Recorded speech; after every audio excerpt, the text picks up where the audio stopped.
Welcome Classic Rockers to this short video looking at some very, very interesting books that I've been sent. This Day in Music have kindly sent me a selection of books from their series The Day I Was There, which effectively harvests lots of different concert-going experiences from people who saw a specific artist, and they're all collated together in the folds of one weighty tome. For example, we have artists such as Bruce Springsteen, Jimi Hendrix, Led Zeppelin, and Black Sabbath, which is my personal favourite.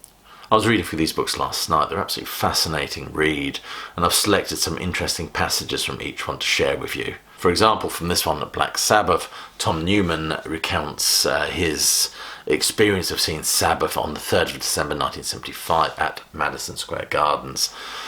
I saw Black Sabbath at the Garden. Aerosmith was the warm-up band and they were hot.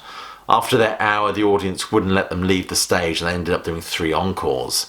I guess Black Sabbath must have been partying backstage, otherwise they would never have allowed it.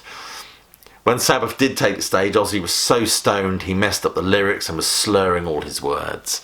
And also from this wonderful book we have the account by Chad Reynolds seeing Led Zeppelin in 1969.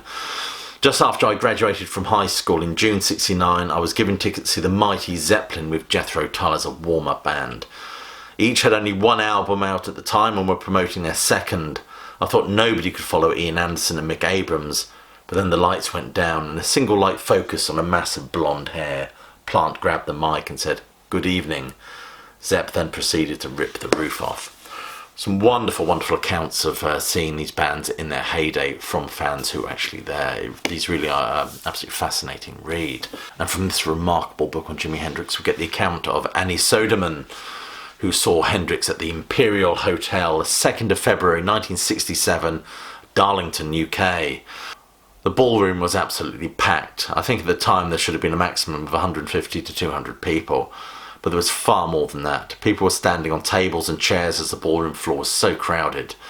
We were lucky to have our places at the front, just a couple of feet away from the stage, which was only about 2 feet high. The first number the band did was Star Spangled Banner, which turned into God Save the Queen and then Wild Thing.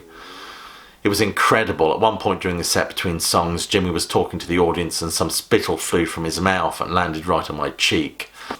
Or from this book, John Wooding's account of seeing Bruce Springsteen and the E Street Band at the College Avenue Gymnasium in Canada, Brunswick, Canada, in 1976. The anticipation was palpable, the show was unbelievable. It opened with Night, one of the unsung gems from Born to Run. Clarence Clemens came out wailing on the sax, setting the tone for the whole evening. Bruce told great stories. He told the story of his poor relationship with his father, a theme that ran throughout much of his writing in this time frame. These are fabulous books if you're interested in any of these artists. There's a whole series of them. I've just shared a few of them with you. And they've graciously sent me these to read and speak to you about, which I'm currently doing, of course. They are absolutely fascinating reads if you're interested in any of these artists. These are published by This Day in Music Books. If you want to check out the full catalogue, there's a link just below this video. And right, I'll leave it there. Thank you all for watching. Hope you're well and staying safe. But more importantly, of course, is that you keep listening.